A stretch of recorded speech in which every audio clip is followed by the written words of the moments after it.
물된 동산 가정예배 31주차 미니 특강을 시작하겠습니다. 먼저 이번 주에 함께 묵상하고 외워볼 말씀은 요한복음 2장 16절입니다. 비둘기 파는 사람들에게 이르시되 이것을 여기서 가져가라. 내 아버지의 집으로 장사하는 집을 만들지 말라 하시니. 요한복음 2장 16절 말씀. 아멘. 요한복음은 비록 본문에서 요한이 저자임을 밝히고 있지 않으나 본서의 저자가 예수님의 제자 가운데 한 사람이며 최후의 만찬 때 예수의 품에 의지하여 주님을 팔자가 누구냐고 질문한 자이며 예수께서 사랑하시던 그 제자로 자주 등장하는 그 자가 기록했다고 말하므로 사도 요한이 가장 유력한 저자임을 알려줍니다. 요한복음 20장 30절 31절에서 예수께서 제자들 앞에서 이 책에 기록되지 아니한 다른 표적도 많이 행하셨으나 오직 이것을 기록함은 너희로 예수께서 하나님의 아들 그리스도이심을 믿게 하려 함이요 또 너희로 믿고 그 이름을 힘입어 생명을 얻게 하려 함이라 라고 쓴 목적을 분명히 밝히고 있는 점에서 다른 복음서와 구별이 됩니다. 방금 인용한 말씀에서도 두 번이나 나온 믿다라는 동사가 요한복음의 핵심 단어이며 통틀어 98번이나 나옵니다. 즉 요한복음은 예수님이 그리스도이심을 믿고 우리로 하여금 생명을 얻게 하려고 기록한 복음 전도서입니다.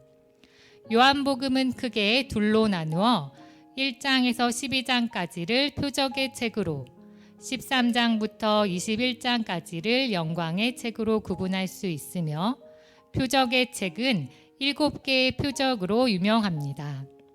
가나의 물을 포도주로 바꿈, 가버나움에 있는 왕의 신하의 아들을 고치심, 베데스다 연못가에 38년 된 병자를 고치심, 5,000명을 먹이심, 무리를 거르심, 눈먼 자를 고치심, 베다니의 나사로를 살리심의 기적으로 예수께서 하나님의 아들인 그리스도임을 알리고 믿게 하려는 것입니다.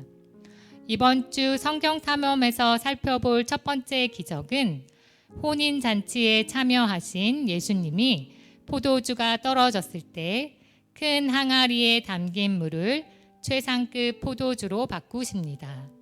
이것은 예수님이 어떤 분이신지를 드러내는 상징입니다.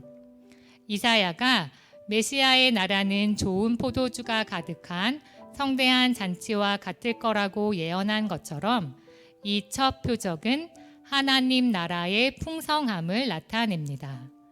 다음으로 예수님은 예루살렘 성전에 들어가십니다. 성전은 하늘과 땅이 하나 되고 하나님이 그분의 백성을 만나시는 장소인데 여기서 예수님은 성전에 대해 자신의 권위를 행사하시며 환전상들을 내쫓고 희생 제사를 중단시키십니다. 성전 지도자들이 그분을 위협하자 이 성전을 허물어라. 그러면 내가 사흘 만에 다시 세우겠다라고 말씀하십니다.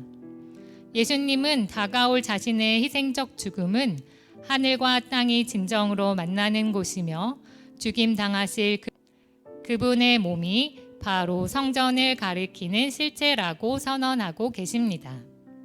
또 베드로전서 2장에서는 예수님을 하나님의 택하심을 입은 보배로운 산돌에 비유합니다. 예수님을 믿고 생명을 얻은 우리 또한 살아있는 돌과 같은 존재로서 교회로 세워지고 하나님께서 기쁘게 받으실 신령한 제사를 드리는 거룩한 제사장이 됩니다. 우리는 예수님의 터 위에 세워진 새 성전입니다. 새 성전이 하는 일은 죄인인 우리를 어두운 데서 불러내어 그의 기이한 빛에 들어가게 하시니에 아름다운 덕을 선포하는 것입니다. 성령이 거하시는 성전인 우리의 몸으로 하나님의 사랑의 빛을 선포하는 한 주가 되시길 축복합니다. 이번 주 함께 기도할 나라는 터키입니다.